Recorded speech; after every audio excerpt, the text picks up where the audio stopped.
like to point out that we're now in our fourth continuous week of hurricane response operations after Harvey, Irma, and now Maria.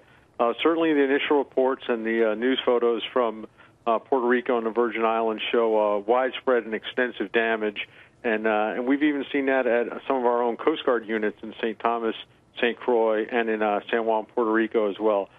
Prior to the storm, the Coast Guard sheltered some of its assets and personnel and moved some cutters out of the path of the storm, but we've already returned to operations and had planes in the air and cutters in the water in the vicinity of Puerto Rico and the Virgin Islands today, including conducting 2 SAR cases with the search and rescue cases with the assistance of some great partners. Admiral, is there anything that can be done by the Coast Guard or any other government agencies with respect to Puerto Rico getting power? You know, again, we never know how much we take power for granted, but considering that the island has a complete blackout, the panic has to be at record levels. So the Coast Guard's role in assisting in the restoration of power consists primarily of us restoring the ports through which the fuel for power plants flow. And many of those ports are on the eastern and southern coast of Puerto Rico, bringing in coal, oil, and natural gas. And so our second priority after the search and rescue operations is the restoration of those ports. And so we already have the right people and the right equipment flowing into Puerto Rico by sea and by air to get those ports up and running again as quickly as we can so the power plants can have a consistent fuel supply so that as the line work is done, there's no lack of fuel to power the power plants.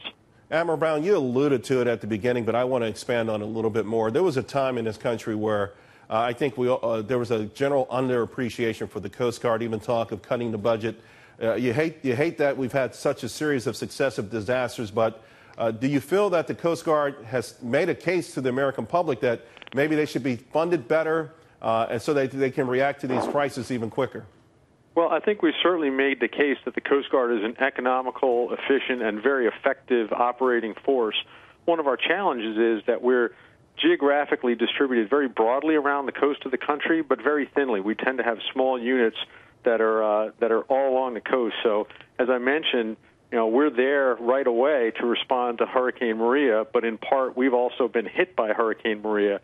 And so the reconstitution of the Coast Guard fleets, our surface and our air fleets, as well as the restoration and the improvement of Coast Guard facilities, particularly in hurricane-prone areas, is something that I think we could take a look at. All right, Rear Admiral Peter Brown, thank you for your service, and God bless you and the Coast Guard.